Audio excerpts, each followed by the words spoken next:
السلام علیکم ورحمۃ اللہ وبرکاتہ۔ آج میں آپ کو اسلام کے ابتدائی دنوں کے ایک بہت بڑے بہادر اور بااثر شخصیت کے قبول اسلام کا واقعہ سناتا ہوں۔ نبوت کا چھٹا سال تھا۔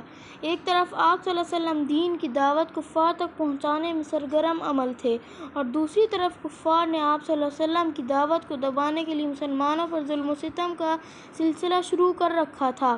انہی کفار میں ابو جہل پیش تھا۔ ایک دن آپ صلی اللہ علیہ وسلم کے پاس سے اس کا گزر ہوا۔ دیکھتے ہی وہ گالیاں دینے لگا اور جتنا برا بھلا ہو سکتا تھا آپ صلی اللہ علیہ وسلم کو کہتا رہا، مگر آپ صلی اللہ علیہ وسلم اس کے منہ نہ لگے۔ منہ لگنا تو دور کی بات، آپ صلی اللہ علیہ وسلم اس کی طرف متوجہ بھی نہ ہوئے۔ یہ بات اس کو اور بھی کھل گئی اور وہ غصے سے بے تاب ہو گیا۔ چنانچہ جھک کر اس نے زمین سے مٹھی بھر کنکریاں اٹھائیں اور روئے مبارک پر پھینک ماری۔ پھر آپ صلی اللہ علیہ وسلم کو دیر تک صلواتین سناتا رہا اور منہ میں جو کچھ آتا رہا بکتا رہا۔ وہیں ایک لونڈی کھڑی یہ سب دیکھ رہی تھی۔ رسول خدا سے دشمن خدا کا یہ سلوک دیکھ کر اس کا دل بھر آیا، کیونکہ اسلام سے اس کو بڑی محبت اور حضور صلی اللہ علیہ وسلم سے بے پناہ الفت تھی۔ شام کو اسے پیروں کی چاپ سنائی دی۔ یہ چاپ ابو قیس نامی پہاڑ کی طرف سے آ رہی تھی۔ دیکھا تو ایک آدمی چلا آ رہا تھا۔ قد درمیانہ تھا، آنکھیں سیاہ تھیں، کاندھے چوڑے تھے، چہرے سے وقار اور ہیبت ٹپک رہی تھی، کمر میں تلوار بندھی تھی اور گردن سے کمان لٹک رہی تھی۔ وہ کون تھے؟ شیر قریش حمزہ رضی اللہ تعالیٰ عنہ تھے۔ ہاں، وہی حمزہ جو عبد المطلب کے بیٹے اور حضور صلی اللہ علیہ وسلم کے چچا تھے۔ وہ شکار سے واپس ہوئے تھے اور کعبہ کا طواف کرنے جا رہے تھے۔ ان کا ہمیشہ یہی معمول تھا۔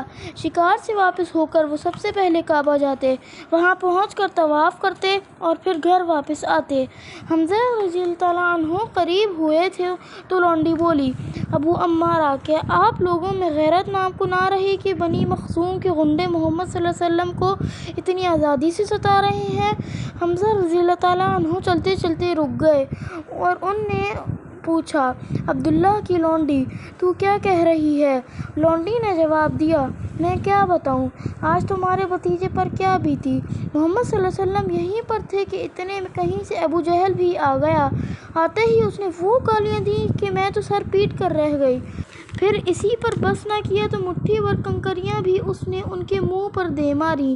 حمزہ رضی اللہ تعالیٰ عنہ نے کہا، کیا یہ آنکھوں دیکھی بات ہے؟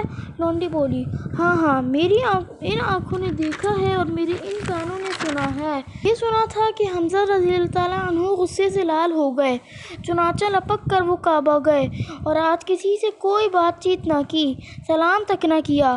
پہنچتے ہی وہاں ابو جہل پر نظر پڑی جو لوگوں کے درمیان بیٹھا تھا۔ حمزہ رضی اللہ تعالیٰ عنہ تیزی سے اس کی طرف بڑھے اور کمان سنبھال کر اس زور سے ماری کہ اس کا سر پھٹ گیا۔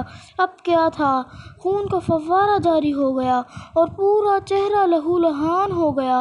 پھر حمزہ رضی اللہ تعالیٰ عنہ نے ہنکارتے ہوئے کہا، وہ میرا بھتیجا ہے جسے تو نے بے وارث سمجھ رکھا ہے، وہ میرا بھتیجا ہے جس کا چہرہ گالیاں اور پتھر کھانے کے لیے نہیں ہے۔ حمزہ رضی اللہ تعالیٰ عنہ بہت باروں ان کے غصے سے ہر ایک کانپتا تھا۔ وہ بگڑ جاتے تو کوئی بول نہ سکتا تھا۔ اس لیے ابو جہل نے اس خطا کو خوشنما بناتے ہوئے کہا، صاحب، اس نے تو ہم کو الو سمجھ لیا ہے، جو چاہتا ہے بک دیتا ہے، کبھی ہماری عقلوں پر چوٹیں کرتا ہے اور کبھی باپ دادا کے خلاف آواز اٹھاتا ہے۔ اس پر بھی بس نہیں، وہ ہمارے دیوتاؤں تک کو نہیں بخشتا، پھر ہمارے جتنے لونڈی غلام ہیں ان سب کو بہکاتا ہے۔ حمزہ بولے، تم سے زیادہ نادان ہے بھی کون کہ اللہ کو چھوڑ کر بے جان مورتیوں کو پوجتے ہو؟ میں بھتیجے کے ساتھ ہوں۔ اب اسلام کے لیے میرا مرنا ہے اور اسلام ہی کے لیے میرا جینا ہے۔ اس طرح حمزہ رضی اللہ تعالیٰ عنہ نے بھرے مجمع میں اپنے مسلمان ہونے کا اعلان کر دیا اور پوری بے باکی سے کہہ دیا کہ میرا دین وہی ہے جو محمد صلی اللہ علیہ وسلم کا ہے۔ مگر پھر لوٹ کر جب گھر آئے تو فکر مند ہوئے کہ کیا میں جو کہہ کے آیا ہوں صحیح ہے، کہیں میں نے غلط بات کا تو اعلان نہیں کر دیا، کہیں میں جذبات کی روح میں تو نہیں بہہ گیا۔ اسی طرح سوچتے اور سوچتے رہے، یہاں تک کہ آنکھوں میں رات کٹ گئی۔ وہ پوری رات جاگتے رہے اور دعا کرتے رہے، خدایا مجھ کو سیدھا راستہ دکھا، میرے دل کو قرار عطا فرما۔ پھر صبح ہوئی تو انہیں ایسا معلوم ہوا گویا سینے کے پٹ کھل گئے، دل کو پورا اطمینان ہو گیا اور باطن نور یقین سے جگمگا اٹھا۔ چنانچہ وہ دوڑتے ہوئے بھتیجے کے پاس آئے اور اپنے مسلمان ہونے کی خوشخبری سنا دی، نیز مرتے دم تک دین کے لیے جان لڑانے کا عہد کیا۔ حمزہ رضی اللہ تعالیٰ عنہ کے مسلمان ہونے سے ایوان کفر میں زلزلہ آ گیا، کیونکہ باطل ایک بہت بڑے بہادر اور جانباز سپاہی سے محروم ہو گیا۔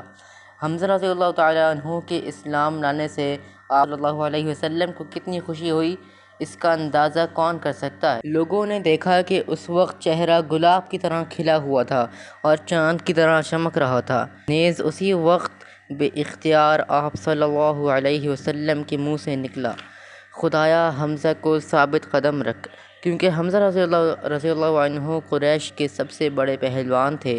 ان کی بہادری کا ہر طرف چرچا تھا، ہر چھوٹا بڑا ان سے دبتا تھا۔ اس طرح ان کا مسلمان ہونا اسلام کے دور اقبال کا